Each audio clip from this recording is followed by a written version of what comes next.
പ്രതീക്ഷകളുമായി ഒരു പുതുവർഷത്തിലേക്ക് നാം പ്രവേശിച്ചിരിക്കുകയാണ്. പുതുവർഷത്തിൻ്റെ ആദ്യ ഞായറാഴ്ച തന്നെ സഭയുടെ ദൗത്യത്തെക്കുറിച്ച് ചിന്തിക്കുന്നത് ഉചിതമായിരിക്കും. 2025 ആദ്യ ഞായറാഴ്ച ബാഹ്യ കേരളം മിഷൻ ഞായറാഴ്ചയായി വേർതിരിച്ചിരിക്കുന്നു. ദൗത്യത്തിനായി അയക്കുന്ന യേശുക്രിസ്തു, അതാണ് ഇന്നത്തെ ധ്യാന വിഷയം.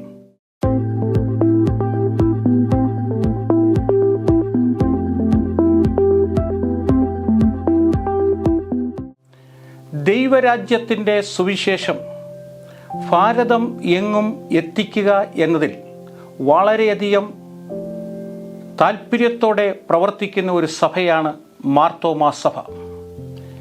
കേരളത്തിന് പുറത്ത് ആദ്യമായി മിഷൻ പ്രവർത്തനം ആരംഭിച്ചത് ഭാരതത്തിലെ ആദ്യത്തെ തദ്ദേശീയ മിഷണറി പ്രസ്ഥാനമായ മാർത്തോമാ സുവിശേഷ പ്രസംഗ സംഘമാണ്.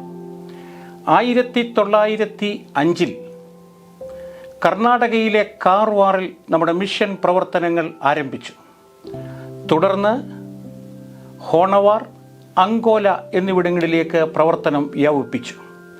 1942 ഉത്തരേന്ത്യയിലെ മിഷൻ പ്രവർത്തനങ്ങൾക്ക് തുടക്കം കുറിക്കുന്നതിനു വേണ്ടി ഒരു മിഷണറി സംഘത്തെ നാം അയച്ചു.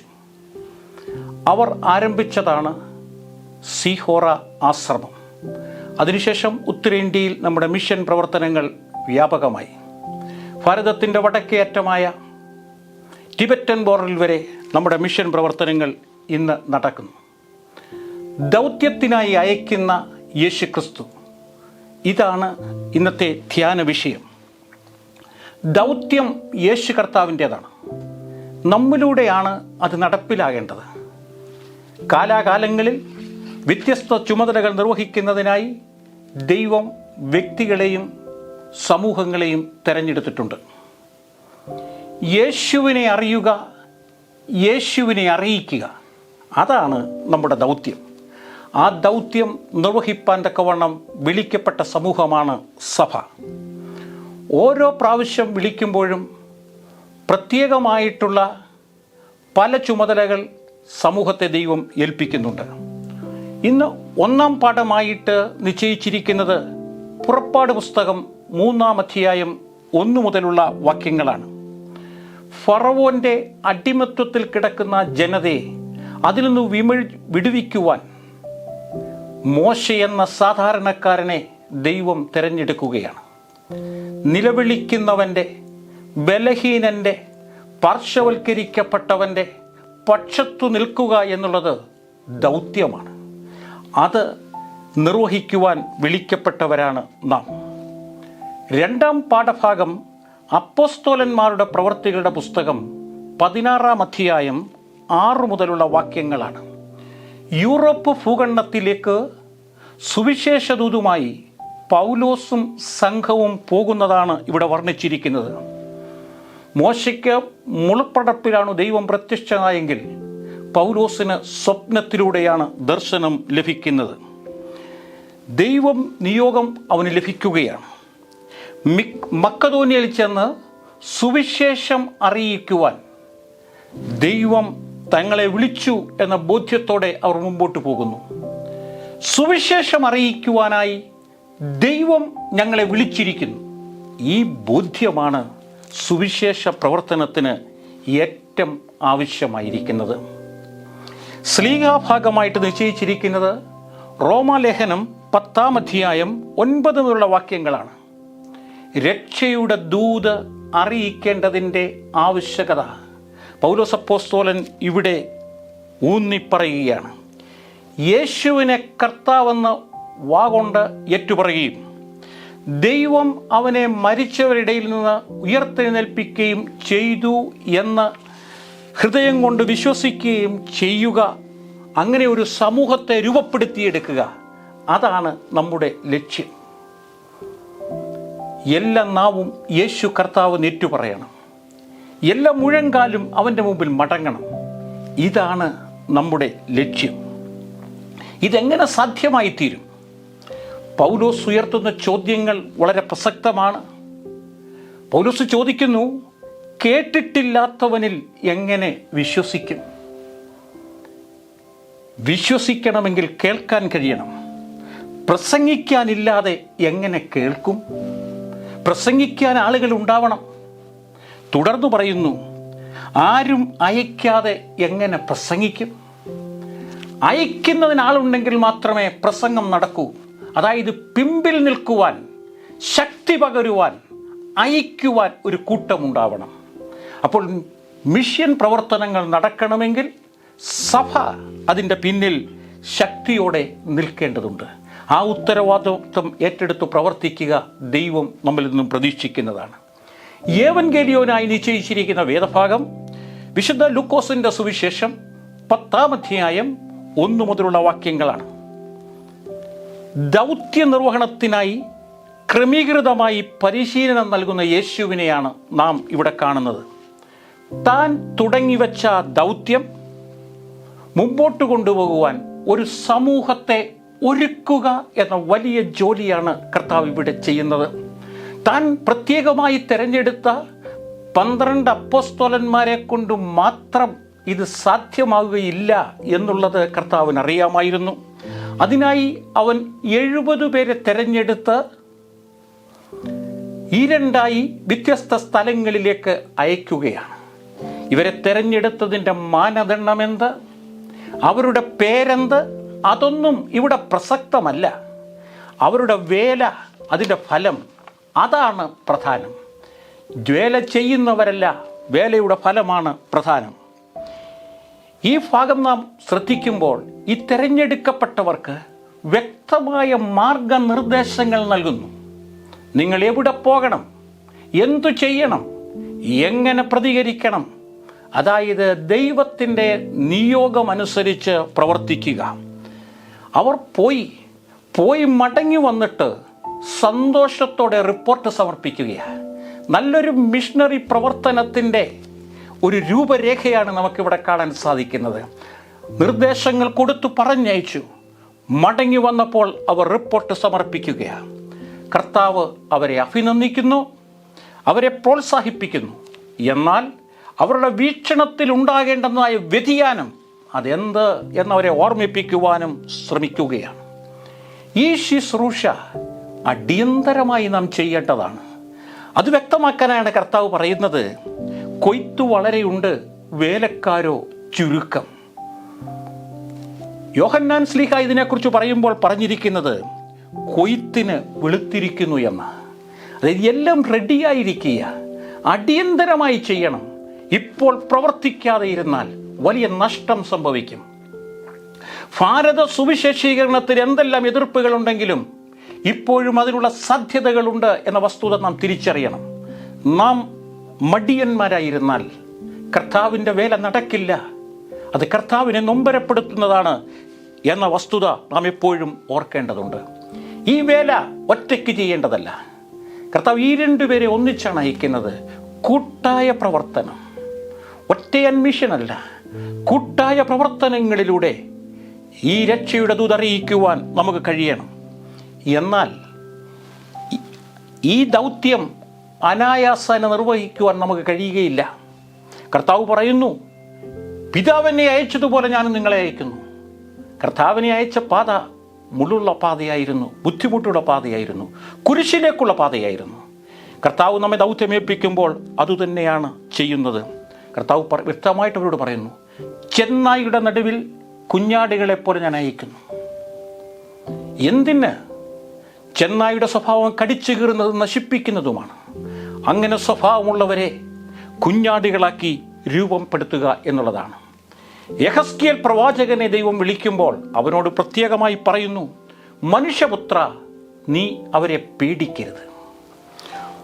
പറക്കാരിയും മുള്ളും നിന്റെ അരികെ ഉണ്ടായിരുന്നാലും തേളുടെ ഇടയിൽ പാർത്താലും നീ അവരെ ഭയപ്പെടരുത്. ഇതാണ് ദൈവം നമ്മോട് പറയുന്നത്. എന്തു പ്രതിസന്ധികൾ ഉണ്ടായിരുന്നാലും പ്രവർത്തിക്കുവാൻ കഴിയുന്നതായ ഒരു അനുഭവം, അതോടൊപ്പം ദൗത്യം എന്താണെന്ന് ഓർമ്മിപ്പിക്കുന്നു. ദൈവരാജ്യം സമീപിച്ചിരിക്കുന്നു എന്ന് പറയുക, ഇതാണ് യേശു കർത്താവ് പ്രസംഗിച്ചത് ദൈവരാജ്യത്തെക്കുറിച്ചാണ്. യോഹന്നാൻ പ്രസംഗിച്ചതും ദൈവരാജ്യത്തെക്കുറിച്ചാണ്. ദൂതിനെക്കുറിച്ച് വ്യക്തത വേണം. പലപ്പോഴും എന്ത് ദൂതാണ് കൊടുക്കേണ്ടത് എന്ന കാര്യത്തിൽ നമുക്ക് വ്യക്തതയില്ലാതെ പോകുന്നു. ഇത് പ്രയാസമാണ്. ഇത് മുമ്പോട്ടുള്ള പ്രയാണത്തിന് തടസ്സമാണ്. വളരെ വ്യക്തമായി കർത്താവ് പറഞ്ഞു, ദൈവരാജ്യം സമീപിച്ചിരിക്കുന്നു എന്ന് പറയുക എന്ന്. കർത്താവ് വളരെ ഗൗരവതരമായ ഒരു ശുശ്രൂഷ നമ്മെ ഏൽപ്പിച്ചിരിക്കുകയാണ്. കർത്താവ് നമ്മെ വിളിച്ച് വേർതിരിച്ച് ഈ വലിയ വേല ഏൽപ്പിച്ചിരിക്കുന്നു. ജാഗ്രതയോടെ ഉത്സാഹത്തോടെ അത് ചെയ്യുവാനും ഈ 70 പേരെ പോലെ സന്തോഷത്തോടെ അവൻ്റെ സന്നിധിയിൽ മടങ്ങി വരുവാനും നമുക്ക് കഴിയേണ്ടിയിരിക്കുന്നു. അതാണ് ദൈവം നമ്മിൽ നിന്നും പ്രതീക്ഷിക്കുന്നത്. അതുപോലെ തന്നെ ദൗത്യം ഫലമേൽപ്പിക്കുന്ന ദൈവത്തെ പൂർണ്ണമായി വിശ്വസിക്കുന്നു എങ്കിൽ മാത്രമേ ഈ നിയോഗം ഏറ്റെടുക്കുവാൻ സാധിക്കുകയുള്ളൂ. വിളി സ്വീകരിക്കുവാൻ ഒരുങ്ങുമ്പോൾ ഒത്തിരി ആശങ്കകൾ, ഭയം നമ്മുടെ മനസ്സിലുണ്ടാവും. എന്നാൽ വിളിച്ചവൻ വിശ്വസ്തനാണ് എന്ന ബോധ്യത്തോടെ ഇറങ്ങിത്തിരിക്കുന്നു എങ്കിൽ നമുക്ക് മുമ്പോട്ട് പ്രയാണം ചെയ്യുവാൻ സാധിക്കും.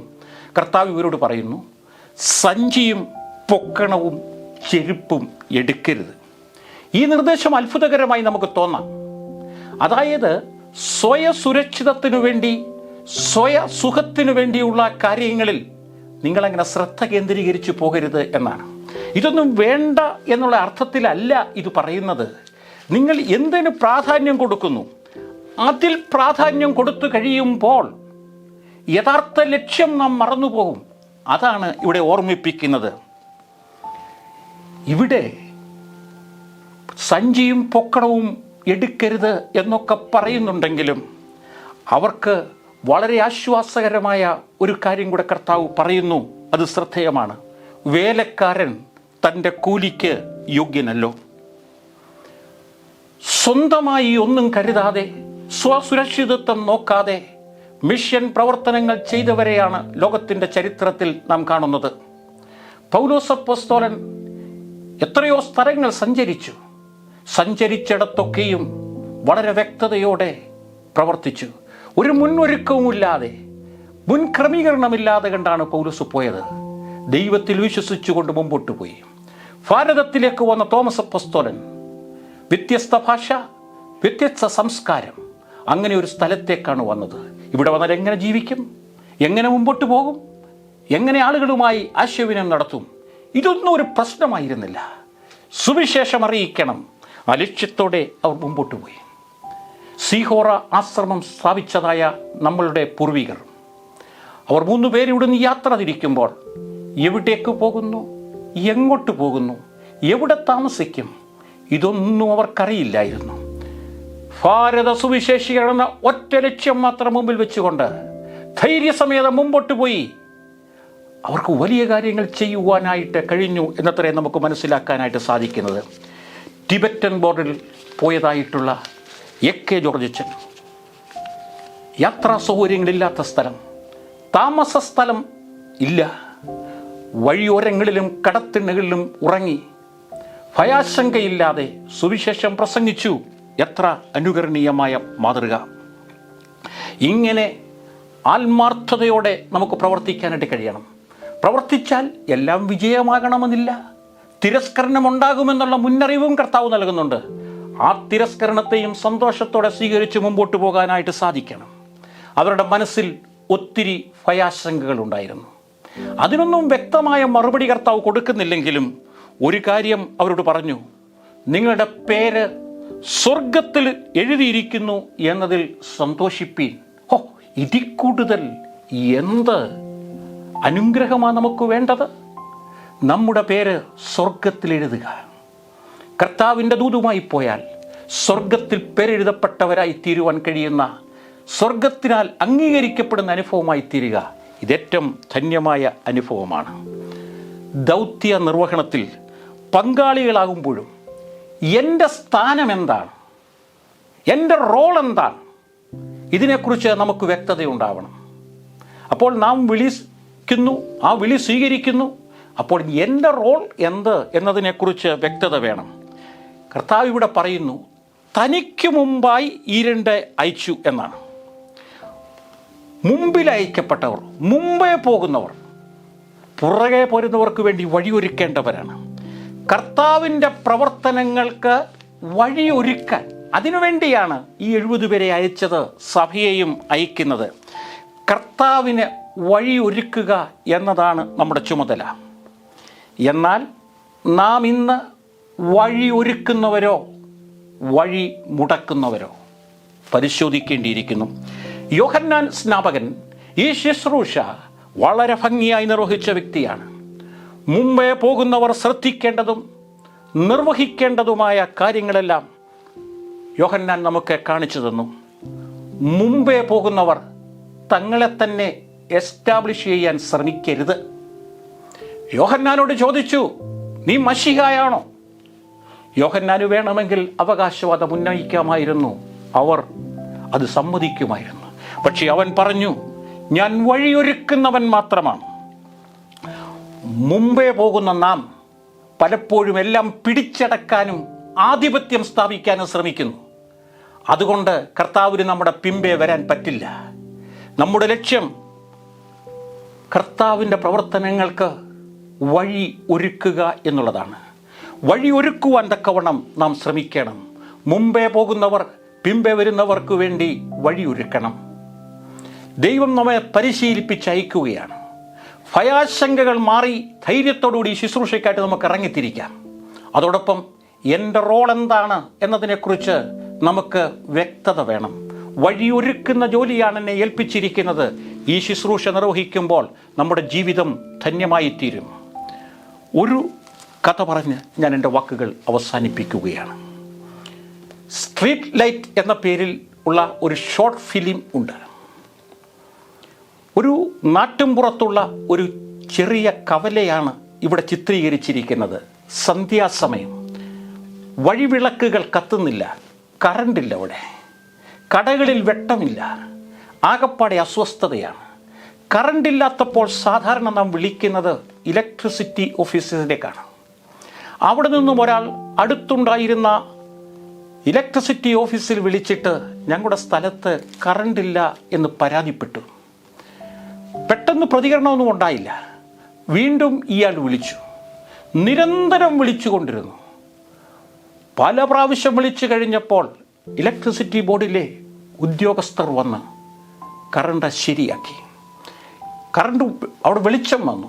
ആ സമയത്ത് അവിടെ ടെലിഫോൺ ബൂത്ത് നടത്തിയിരുന്ന ഒരു മനുഷ്യൻ ഈ ലൈൻമാൻ്റെ അടുത്ത് വന്ന് പറയുകയാണ്, ഞാനാണ് താങ്കളെ പല പ്രാവശ്യം വിളിച്ചത്, വന്ന് കറണ്ട് ശരിയാക്കിയതിൽ നന്ദിയുണ്ട് എന്ന് പറഞ്ഞു. അപ്പോഴാണ് ഈ ലൈൻമാൻ ആ മനുഷ്യനെ ശ്രദ്ധിച്ചത്. അയാൾ അന്ധനാണ്. ഈ ടെലിഫോൺ ബൂത്തിൻ്റെ ഉടമ അന്ധനാണ്. അത്ഭുതത്തോടെ ഈ ലൈൻമാൻ അവനോട് ചോദിക്കുകയാണ്, അന്ധനായ അങ്ങ് എന്തിന് ഇത്രയും പ്രാവശ്യം വിളിച്ച് കറണ്ടില്ല എന്ന് പരാതിപ്പെട്ടു എന്ന് പറയുമ്പോൾ ആ അന്ധനായ മനുഷ്യൻ പറയുകയാണ്, അന്ധനായി പിറന്ന എനിക്കറിയാം അന്ധകാരത്തിലിരിക്കുന്നവൻ്റെ വിഷമം. പ്രിയരെ, അന്ധകാരത്തിലിരിക്കുന്നവൻ്റെ വിഷമം തിരിച്ചറിയാൻ നമുക്ക് കഴിയണം. ഈ 70 പേരെ പരിശീലനം നൽകി അയച്ചതുപോലെ കർത്താവ് നമ്മെ അയച്ചിരിക്കുകയാണ്. ഭയാശങ്കകൾ വേണ്ട. വിളിച്ചവൻ വിശ്വസ്തനാണ്. അവനോടൊപ്പം നിന്ന് പ്രവർത്തിച്ചാൽ സ്വർഗത്തിൽ നമ്മുടെ പേര് എഴുതപ്പെടും. ഞാൻ ആരാണ്? വഴിയൊരുക്കുന്നവനാണ്. ഈ ദൗത്യത്തോടെ കർത്താവ് നമ്മെ ഏൽപ്പിച്ചിരിക്കുന്ന ദൗത്യം നമുക്ക് നിർവഹിക്കാം. പുതുവർഷത്തിൽ ഈ ദൗത്യ നിർവഹണത്തിനായി ദൈവകരങ്ങളിലേക്ക് നമ്മെ തന്നെ സമർപ്പിച്ചുകൊണ്ട് നമുക്ക് മുമ്പോട്ട് പോകാം. അതിന് ദൈവം നമ്മെ എല്ലാവരെയും സഹായിക്കുമാറാകട്ടെ. ആമീൻ.